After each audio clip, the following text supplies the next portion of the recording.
Welcome to the Global Gaming Business Podcast, the industry's first and longest running podcast, now in our 19th year.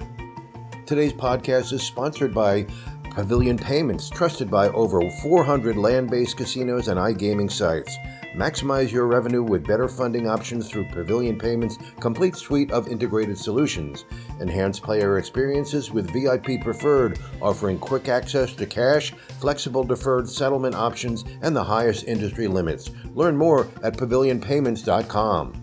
I'm Roger Gros, the publisher of GGB, and today we sit down with Debi Nutton, the latest inductee into the AGA Gaming Hall of Fame, on how she got there. Very few of the nearly 150 members of the American Gaming Association's Gaming Hall of Fame ever actually dealt a casino game. That is not true for the third member of this year's class, Debi Nutton. She was the first female craps dealer on the Las Vegas Strip, the first female craps supervisor, and the first woman pit manager on the Strip.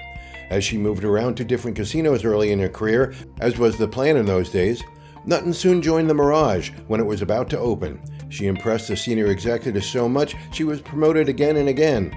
Later joining MGM Resorts, she became the first female vice president of casino operations, and today is a highly sought-after consultant to any new casino ready to hire and train its casino staff. Nutton spoke with me in the dining room of her home in Las Vegas in November. Debi, it's great to get together with you, and congratulations on being named to the Hall of Fame. It is an honor.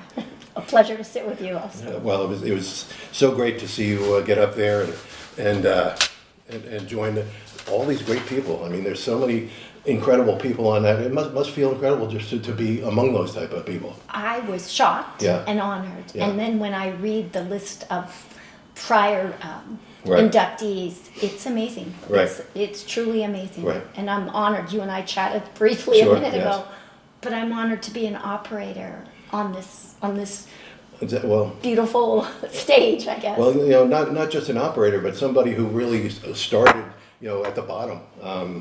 When you look at some of these people in the Hall of Fame, a lot of them, started all at the top, or came in already well endowed in terms of financial resources. But you and actually Jim Allen, who was inducted with you, you both started at the bottom. So tell us how you got to that stage. Let's start from the beginning and where'd you start in gaming? We always say that I started as a dealer, but the truth is I really started in room reservations years ago, and then as a waitress when what is now the Horseshoe was originally built. It was MGM Grand, and I was a food waitress there. Wow. I worked in room reservations at the Marina.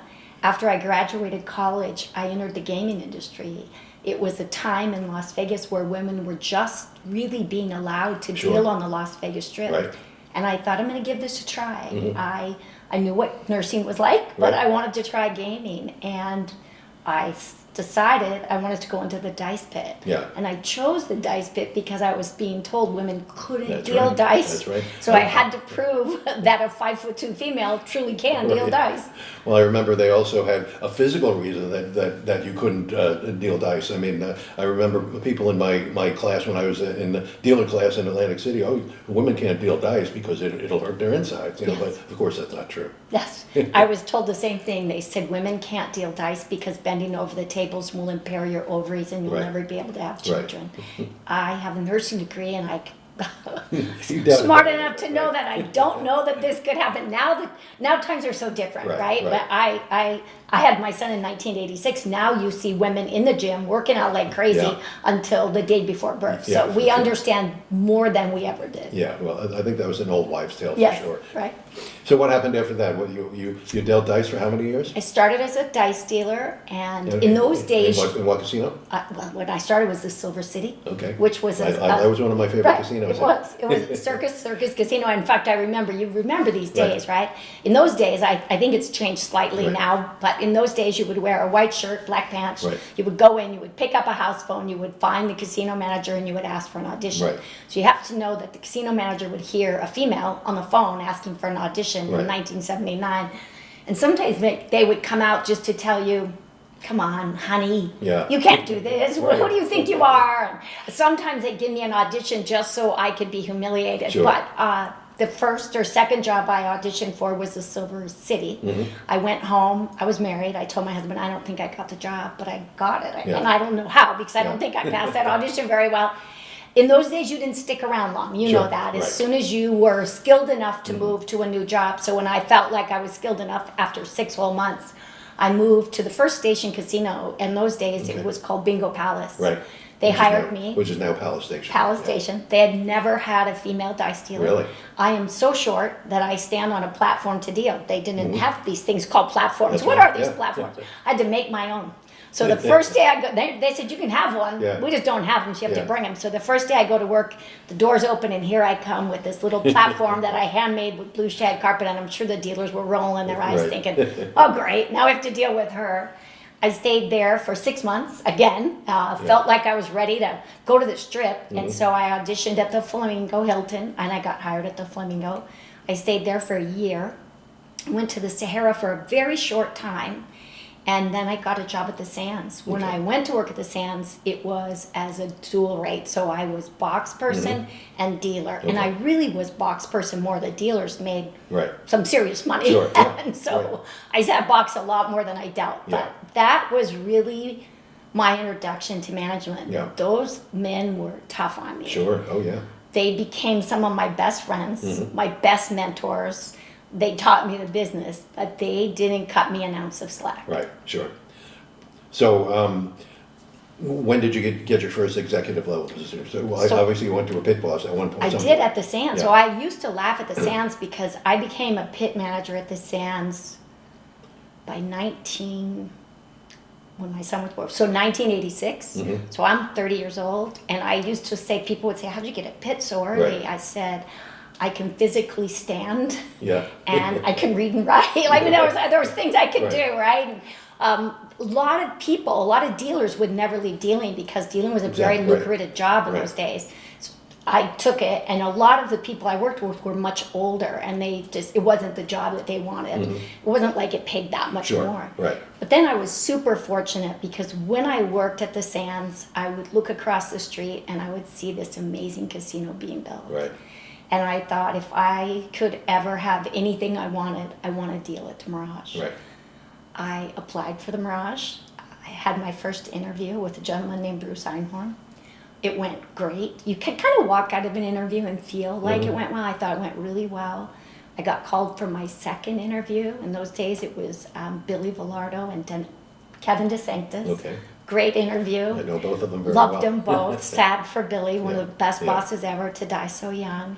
But left that interview and I felt pretty darn good. This was way before cell phones. I got a call to come in. I felt like they wouldn't call me if they weren't going to give me the job. And they gave me the job. I was going to run the dice pit on swing shift, and I drove to the Fashion Show Mall. It was the closest place to my job offer. And I called my husband and I said, they just changed our life. And they did. They absolutely changed my life. They hired 27 pit managers when we opened. On that original opening team, I was the only female. We brought on another female quite quickly because we were so busy. We couldn't even move. We were so busy. And that was the beginning of every single great thing that happened in my career, was going to the Mirage. Absolutely. And you mentioned Kevin and Billy. Who were some of the other people there at the time that really helped you to understand the business? Everybody. Bobby Baldwin was there. Steve Wynn was there. Bobby Baldwin was our president and amazing, a visionary in this business. I believe that Steve Wynn was a true visionary. I was so proud to work at the Mirage. I was beyond proud to say I opened that. And my immediate boss is now deceased. His name was Joe Wilcock, Frank Tadre. I had so many, all men, of course, but within less than 2 years, they came to me and said, we want to make you a shift manager at the Golden Nugget. But I loved the Mirage, and I thought the Mirage was really beautiful. You think it's step down to go so I thought, I don't know if I want to go to the Golden Nugget, and I said to Joe Wilcock, he and I had worked at the Sands together, so I knew him well. Our children were the same age, went to the same school. So I went to Joe, and I said, they've asked me to go to the Golden Nugget, and I've never really worked downtown, and I don't know if I want to go to the Golden Nugget. And he said, are you crazy? If they make you an offer and it's a promotion, you take it. So I took it. Worked at the Golden Nugget, and then I had an opportunity to open Treasure Island Joe Wilcock was a VP at Treasure Island, so he asked me to come early. He and I did all the hiring of the staff. What a great learning experience that was, and it was such a different time. Sure. This was before computers, Right. so we'd sat there with a paper and a pencil figuring out graveyard schedule, day shift schedule, swing shift schedule, right? But I want to tell you, just in some regards, I think it was just as efficient, because I've now opened casinos where we do it on computer and we realize there was a mistake. Right. My little pen and paper worked really well for me. Yeah, Doesn't mean I'm old school, but kind of old school. I was working at Showboat after I left Golden Nugget in Atlantic City, and they had just implemented computer scheduling for the first time, and it was a nightmare. People were working either 4 days a week or 7 days a week, and nobody could figure out what was going on. Even casinos that I've opened, when we tried to use the schedule, I said, let's just do one on paper and pencil and just marry the two and make sure we're right, because I know my pen and paper work. Right. It's funny when you talk about a schedule. When we opened the Mirage, every pit manager did their own schedule. Yeah, really. So I did my schedule for the dice pit. When I needed extras, I reached out to pit 2, and I'd say to pit 2, okay, I need a couple extras. It was easy. It worked. It made a big property a small property, which was kind of nice. Right.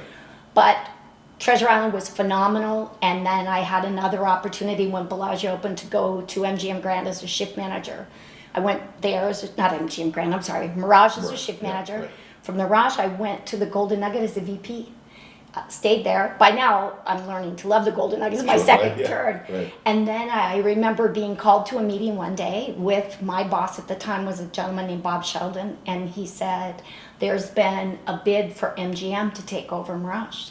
And if you had said to me, will that ever happen, I would have said, that would never happen. That was a shock for everybody. Yeah. I said, Steve Wynn is very powerful. He's so passionate about his company. This is his brand. It'll never happen.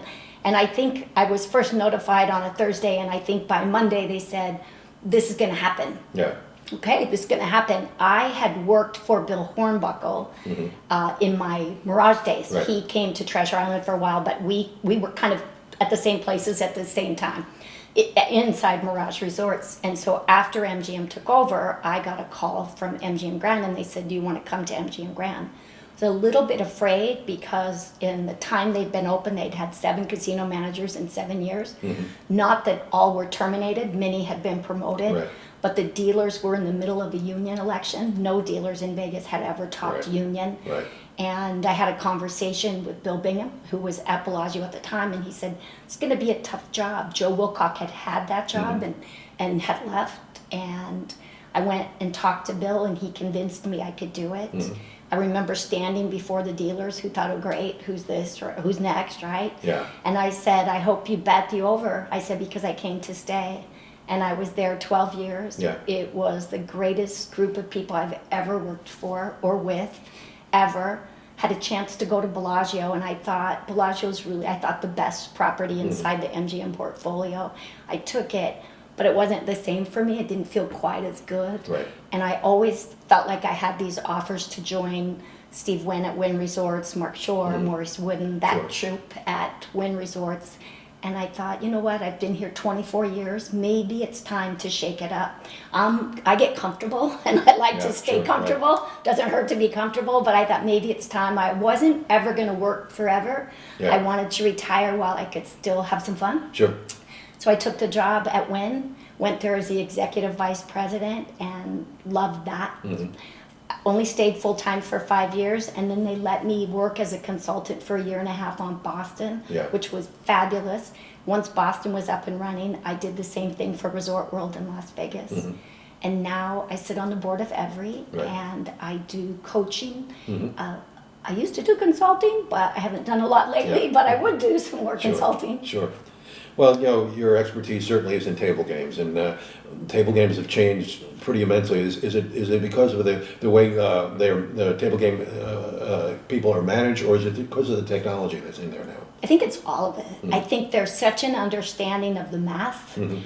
More than the relationship, more than just the player. Right. And so I think we spend so much time looking at the algorithm and what is the true mathematical advantage of this game. Sure. Right. How much can we reinvest in a customer? I think we learned a lot of that from slots, right? It's an absolute accurate rating and an absolute reflection of the customer. And in table game, sometimes I felt like it was gut driven. Sure. What did we believe? Now I believe it's all math driven. Steve Wynn was a big one, that if you wanted to take a square foot in his this casino, you better use it in the most lucrative way you can. Right. So we really had to make sure that we had the right game in the right place and the right footprint. Are you going to put this table game, blackjack, in the perfect location for a customer, or are you going to hide it back a little bit, especially a double deck? Right. So it's different game, right? And the customers, I think, too, with the internet and with everything out there, it's a much smarter customer than we've ever had before. What do you think of the rule changes that have come in, like the 6-5 blackjack? I mean, I hear complaints about that all the time, and that's from the smart customers. But I guess there must be a lot of customers that aren't so plugged in on that. In my time at MGM Resorts, I put in 6-5. I was the first one. I think 6-5 really started at the Flamingo in Las Vegas. And I'm a copycat. I'm not ever afraid to say, you do something good and you don't patent it, I will copy it. So we put it in at MGM Grand, and I remember Bellagio and Aria. I don't even know if Aria was open at the time, but they were like, that's not for us. But it should be. It should be. We couldn't afford to offer a $10 blackjack game that was 3-2. We just couldn't afford it. With the cost of labor, the cost we give cocktails, whatever it is we do, we just couldn't afford to do it. And we had a ton of foot traffic, and when you looked at MGM Grand, if you remember when it was built, we built onto the existing Marina Hotel. So we had rooms at MGM Grand that were very entry-level rooms up to the mansion. So we had rooms from $100 a night to $12,000 a night. We had to be able to offer a little something to everyone. I can give you a blackjack game. I can give you a $10 or $15 blackjack game, but it's a 6-5 game. But I know players were mad. The cute thing about 6-5, when we first put it in, we put cheat sheets on the game because we needed to make sure crap dealers know 6-5, but blackjack dealers 6-5. What are you doing to me? What is this? They got it, but at first they were like, I don't know about this. Yeah, that's funny. So when you had to promote people too, and being a dealer, I know I got frustrated. Why would never get promoted? But I had a big mouth, so that's why I didn't get promoted. Then you're in the perfect job. Exactly. So what did you look for when you wanted to promote someone from a dealer to a dual rate to a supervisor? Dependability is huge. I had a gentleman one time, we had a policy at MGM Grand, if you missed 11 days in a year, it was a no-fault policy, you were termed. And my manager went down to term someone, and he called me and he was giving me all the person's excuses. And I said to my manager, who had at the time been there 14 years, I said, in these 14 years, and he worked graveyard, which is your night shift, how many days have you missed work? And I knew the answer. It was 0. So not that you have to miss work 0 times, but I think that our business is your business. If you're a shift manager on graveyard, you own that casino. And you better treat it like you own it. So you better have your eye on the money. You better have a great personality. You better care about the staff. You better care about every customer that sits down. But you have to come to work. You have to show up. And you have to show up like an owner.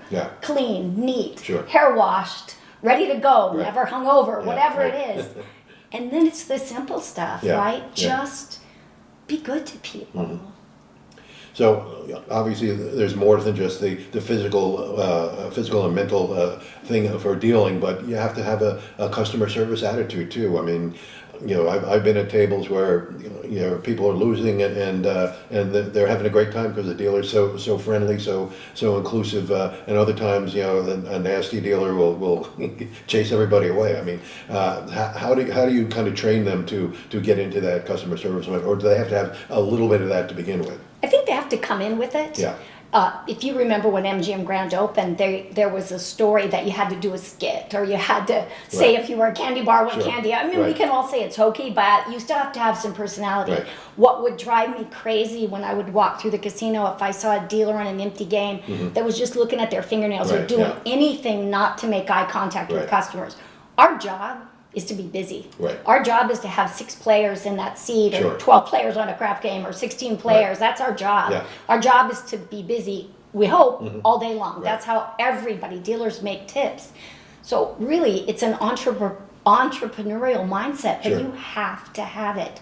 We always looked for people that treated this business like their own. The one comment you just made, you don't leave with a new jacket or a pretty watch. You leave, if everything goes right, with less money in your pocket. So we have to make it an experience, and an experience that you want to return to.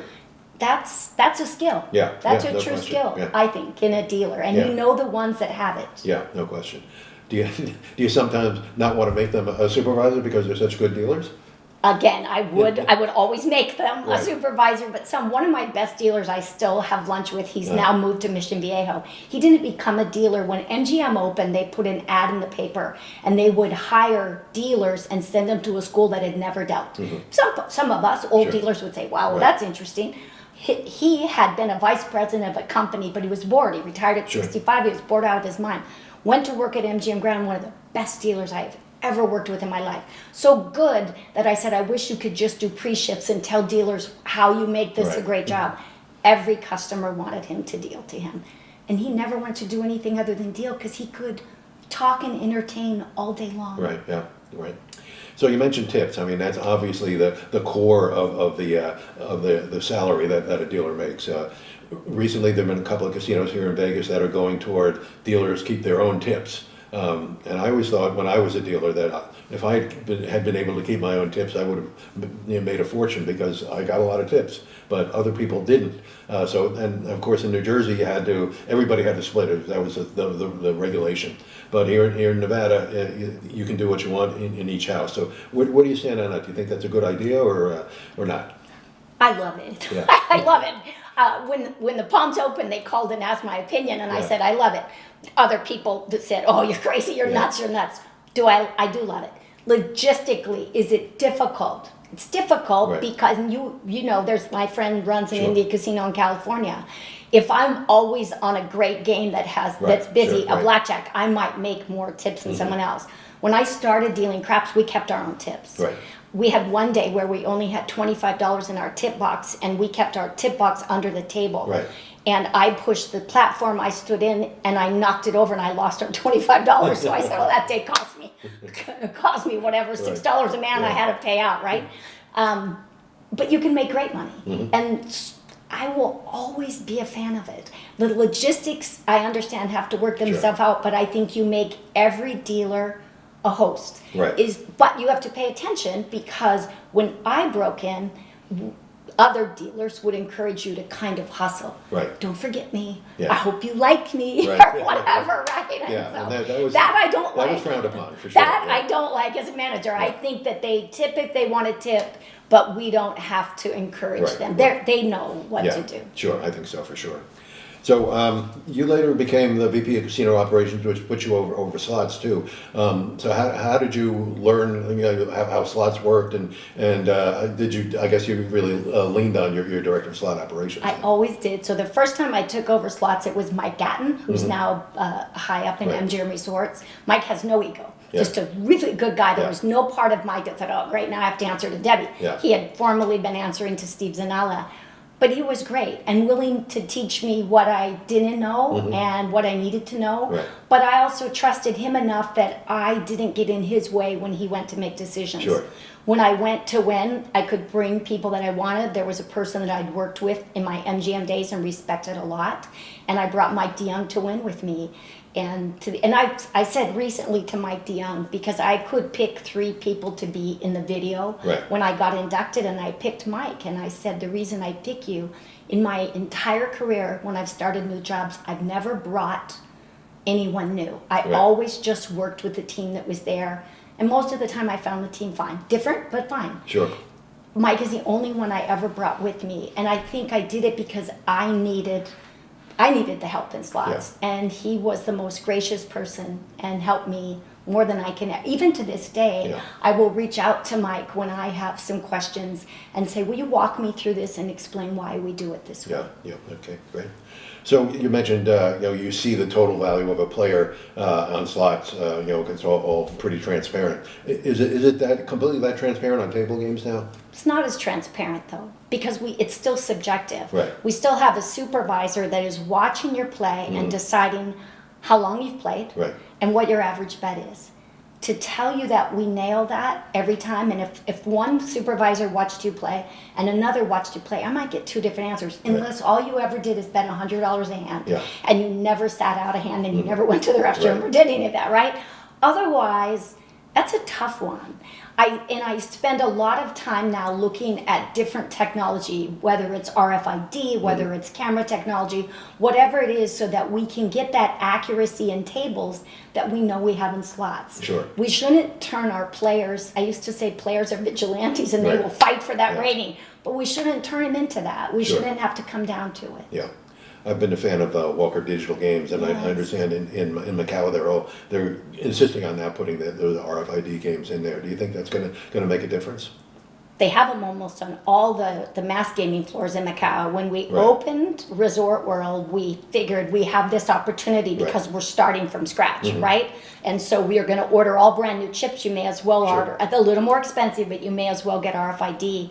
So we went with Walker Digital and Baccarat, and then the sister of that, whatever you want to call it, was Bravo Table Systems on the outside, so that everything was RFID. To tell you it's flawless technology, it's not. Nothing's flawless though, right? Slots are pretty darn close to flawless. But this wasn't flawless, but it was a way to at least start to look towards the future and what the future looks like. Right, yeah, no question. So where are the table games going to go from here? I mean, now the electronic table games are making a big impact on the casino floor. I mean, the interblock games are just fascinating. Do you think they're going to take a big chunk of the table game market? I think there's a place for both, even in Boston. So when Wynn opened in Boston, we did a section because one of the biggest complaints from area residents was, I can't afford to play at Encore Boston Harbor. It's too expensive. And we can't afford for you to play either, right? Because we can't afford, it was expensive to operate in Boston, so we put in an ETG area, ETG area. If you look in Macau, I think they call that area one license, so that you can have 50 seats, 100 seats, but it doesn't cost you, it's one table game. So I think there's a happy place for all of it. I think it all works. I don't even think we've tipped the iceberg. I think that we just have to find the most economical and customer-friendly way to do it all that they'll do. And if you talk to I used to talk to a lot of female slot players, and I'd say, what makes you not go to a table game? What makes you prefer this? There's a little bit of an intimidation factor. But if I can sit on a crap table, ETG, a roulette ETG, and kind of learn the game without feeling the scrutiny of, well, what do you mean I have to lay the odds on this? Or what do you mean I have to do that? That gives you a nice introduction to it. Sure. Yeah, and that's how I've been learning craps. I never was a craps dealer, but that's my favorite game to play now. So awesome. When I went to crap school, I learned craps, and now they say now you have to learn the don't. I go, are you kidding me? All this, and now there's another side called the don't. Like, come on already. Right, the dark side. Yeah, the dark side. Who bets the don't, right? So one of my friends is somebody you know very well. I know Todd Haushalter. Yes. Todd left MGM 7 or 8 years ago to go with the Evolution live table games on the internet, and everybody thought he was crazy. But now it's such a huge part of the iGaming side. What do you stand on that? Do you like that kind of innovation there? First off, he's amazing. Super smart. When I went to work at Wynn Resorts, he had worked at Wynn too. He started at Wynn, and the gentleman that now runs all Wynn casinos, a gentleman named Charlie Stone, smarter than smart, worked for Todd and said to me, Todd is one of the most brilliant people in this business. Todd did it right. What does he have? Studios with dealers and everybody bets on it, and they're doing fantastic. I think that his company just bought Galaxy Gaming. Right, yeah. So I think that you will see more and more of these entrepreneurial mindset people running more gaming companies. Yeah. How about some new games? I had somebody show me a game that was it was themed a Penn and Teller game, but it seemed to be like it was a little bit like war. You know, which card is going to be higher, that kind of thing. And I know it's really hard to get a new game into a casino because, like you mentioned before, you got to prove it's going to earn at least as much as the game it replaces. How did you always approach that when somebody came to you with a new game? I'm the worst, right? Because I know what I know. There used to be 2 gentlemen out of Foxwoods that were game developers as well, and they would come to me with their games, and I Was it Steve Perry? No, it was Todd Fishon and Ken Perry. Ken Perry, right. Ken Perry, right? Great guys. And they were, again, casino operators, love other casino operators, and they were shift managers, and they would come to me.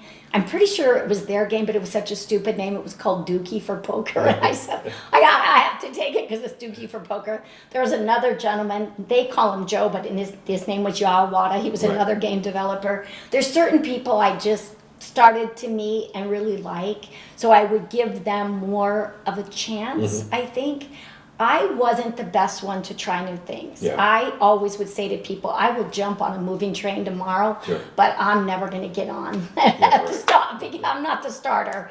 I'm a chicken. Other people know more than me, and I trust them, and I'll follow, except for 6 to 5 blackjack. I wanted 6 to 5 blackjack. I remember when Derek Webb was introducing three-card poker, and it's a little confusing. You know, it's not like blackjack. You have to really understand what's going on. But he used to go wherever they put the game in. He used to go and rent a room in that hotel for 6 weeks or so, stand behind the table and explain to people what happened. Is that the kind of dedication you need if you do a new game like that? That would be awesome. Because if you want your game to succeed, that's exactly right. When we opened Treasure Island in 1993, we're going to put in this new game, Caribbean Stud. Okay, I remember that. Lou DiGregorio was the one that sold us Caribbean Stud. It's day shift and a jackpot hits, but the dealer doesn't qualify. And now I start and I wrote the procedure, but I'm like, does the player get paid if the dealer doesn't qualify? And the dealers are like, yes. I go, but you say yes because I told you yes. What if I'm wrong? And I remember calling Lou or Candace or one of them, and I said, just make sure I'm right before I pay this jackpot. All those games really, in those early days, I almost think we're a little saturated now, because at the end of the day, a customer still wants to play blackjack. Those additions are great additions, but I hate to replace too many blackjacks. Right. No question. Well, it's been great talking to you. I just want one more question. What do you think would have happened to your life if you didn't go into gaming, if you went into nursing?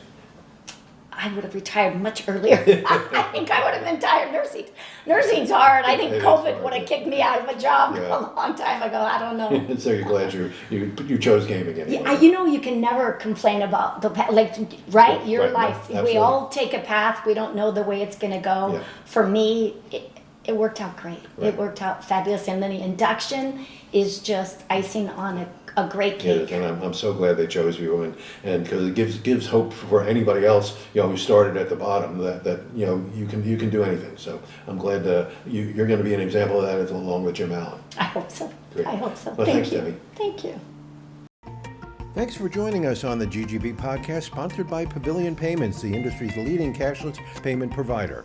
To learn more about the topics discussed today and all the important issues in gaming, check out Global Gaming Business Magazine.